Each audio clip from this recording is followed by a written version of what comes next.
I wanted to see if my husband really deserved me, so I moved in with another man. But what I discovered in the end wasn't about him. It was about me. That's how my story begins, with a twisted test, a dangerous game, and a lesson I never thought I'd have to learn the hard way. My name's Clara, and for years, I thought I had everything a woman could want. A stable relationship, laughter in the evenings, and a man who claimed to love me more than life itself. But over time, I started to feel invisible. He'd come home late, glued to his phone, barely looking at me. When I'd try to talk, he'd nod without hearing a word. I began to wonder, if I disappeared, would he even notice? One night, after yet another silent dinner, I stared at my reflection and whispered, maybe he doesn't deserve me. And then an idea hit me. A test. A cruel one maybe. But one I thought would reveal the truth. I told him I needed space. I said I wanted time to think, to clear my head. He barely protested. He just shrugged and said, do what you need to do. That hurt more than anything. So I packed my things and moved in with James, a man I'd met months before. Someone charming, attentive, everything my husband wasn't. At first, it felt thrilling, like I'd finally taken control of my life. James noticed me, complimented me, listened, but deep down I wasn't there for him. I was waiting for my husband to fight for me. To call. To show up at the door and beg me to come home. Days passed. Then weeks. He never did. At first, I convinced myself he was just giving me time. That he was hurt, confused, maybe even scared, but then I saw something that tore me apart. A photo tagged online of him laughing at a dinner table. And sitting beside him was another woman. Pretty. Smiling. Hand resting on his arm like it belonged there. My heart dropped. I told myself it was nothing. That maybe she was a friend. But the next photo proved me wrong. The two of them holding hands, her head on his shoulder. I felt sick. The man I was testing had already moved on. And suddenly, I was the one being tested. I broke down that night in James's apartment, realizing the irony. I had left to see if my husband valued me. And he showed me exactly how much I meant to him.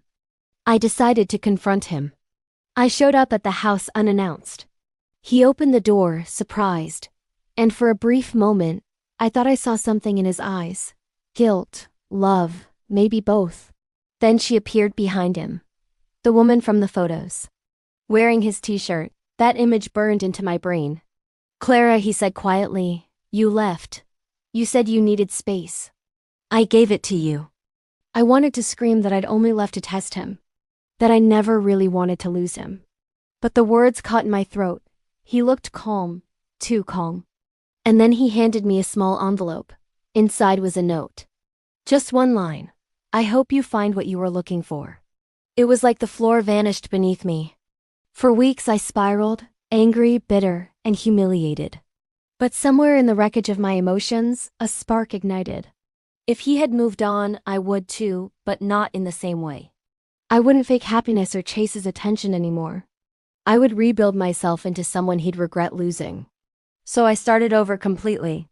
I focused on healing, on becoming better, stronger, calmer. And while he flaunted his new life online, I quietly became someone new. Someone confident enough to walk past him without flinching. Months later, we crossed paths at a mutual friend's gathering. He looked older, colder, not the man I'd once loved. But when his eyes met mine, I saw it, regret. He tried to speak. I didn't let him. I simply smiled and said, I found what I was looking for. Then I walked away. That was my revenge. Not screaming, not begging, not plotting. Just peace. The kind that makes the person who hurt you realize they no longer matter. Looking back, I see how wrong I was. Love shouldn't be tested like a game. I lost something real because I couldn't face my insecurities head on. But I also found something deeper, self-respect. I learned that if you have to test someone to see if they deserve you, maybe you already know the answer.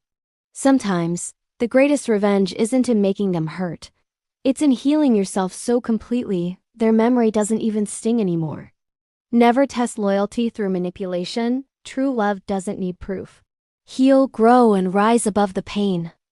Subscribe to SilkMirror for more real-life stories of heartbreak, revenge, and transformation.